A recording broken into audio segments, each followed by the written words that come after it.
Мъдростите на Стив Джобс. Тези, които са достатъчно луди да мислят, че могат да променят света, са тези, които го правят. Мисли за вчера, мечтай за утре, живей днес. Мисля, че един от най-ценните ресурси, с които разполагаме, е свободното ни време.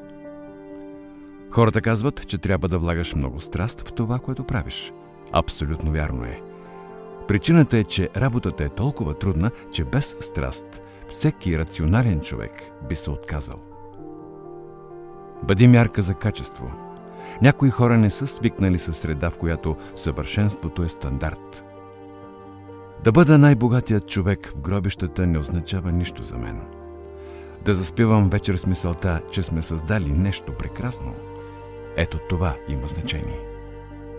Никой не иска да умре. Дори хората, които искат да отидат в рая, не искат да умрат и да отидат там.